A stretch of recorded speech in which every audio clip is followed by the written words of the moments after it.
கர்த்தருடைய நாமம் பரிசுத்தப்படுவதாக.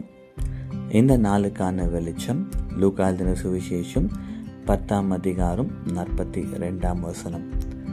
தேவையானது ஒன்றே, மரியாள் தன்னை விட்டு எடுத்து கொள்ளப்படாத நல்ல பங்கை தெரிந்து கொண்டாள் என்றார்.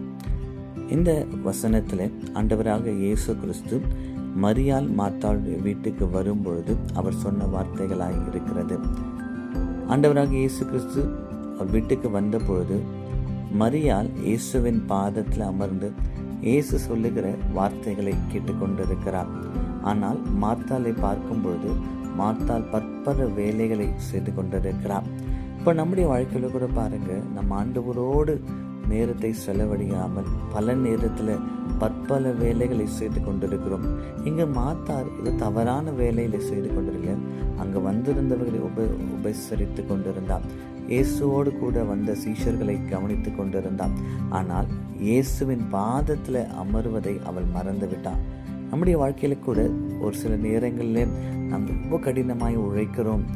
குடும்பத்துக்காக, நம்முடைய தேவைகளுக்காக நிறைய செலவிடுகிறோம். ஆனால் ஆண்டவருடைய பாதத்தில் அமர்ந்து செலவிடுகிற நேரத்தை நாம் என்ன செய்கிறோம்? மறந்து விடுகிறோம். அதுதான் இயேசு சொல்லுகிறார், இவள் பற்பல காரியத்தில் மாற்றால் மிகவும் தன்னை வருத்தி கொண்டிருந்தான். அவர் இயேசு சொல்லுகிறார், தேவையானது ஒன்று மாத்திரமே, மரியாள் தன்னை விட்டு எடுத்து கொள்ளப்படாத. அப்போ நம்ம செய்கிற எல்லா காரியமும் ஒரு நாள் நம்ம விட்டு எடுத்துக்கொள்ளப்படும்.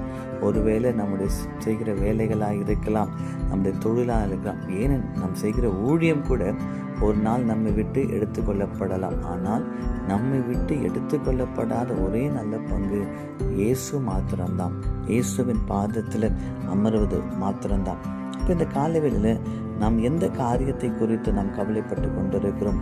மத்தேயு 6ஆம் அதிகாரம் 34ஆம் வசனத்தை சொல்லுகிறது, நீ எதை குறித்தும் என்ன செய்யாதீங்க, கவலைப்படாதீர்கள். அஞ்ஞானிகள் என்ன செய்கிறார்களாம்? கவலைப்படுகிறார்கள். அப்போ மார்த்தாள் இயேசுவிடத்தில் கேட்கலாம், உமக்கு கவலை இல்லையா என்று சொல்லுகிறான். இந்த கால வெளியில் கூட உங்களுடைய கவலைகள், உங்களுடைய பாரங்கள் எல்லாவற்றும் இயேசுவின் பாதத்தில் வைங்க. தினந்தோறும் காலையும் மாலையும் இயேசுவின் பாதத்தில் அமர்ந்து ஜெபித்து வேதத்தை வாசிப்போம் என்றால் கர்த்தர் உங்களுடைய வாழ்க்கையில் எல்லாவற்றையும் ஜெயமாய் நடத்துவார். உங்களை விட்டு என்னை விட்டு எடுபடாத நல்ல பங்கு இயேசு மாத்திரமே.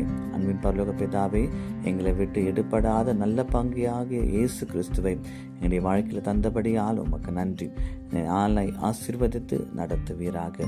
இயேசுவின் நாமத்தில் பிதாவே, ஆமேன். கர்த்தர் நம்மை ஆசீர்வதிப்பாராக. ஆமேன்.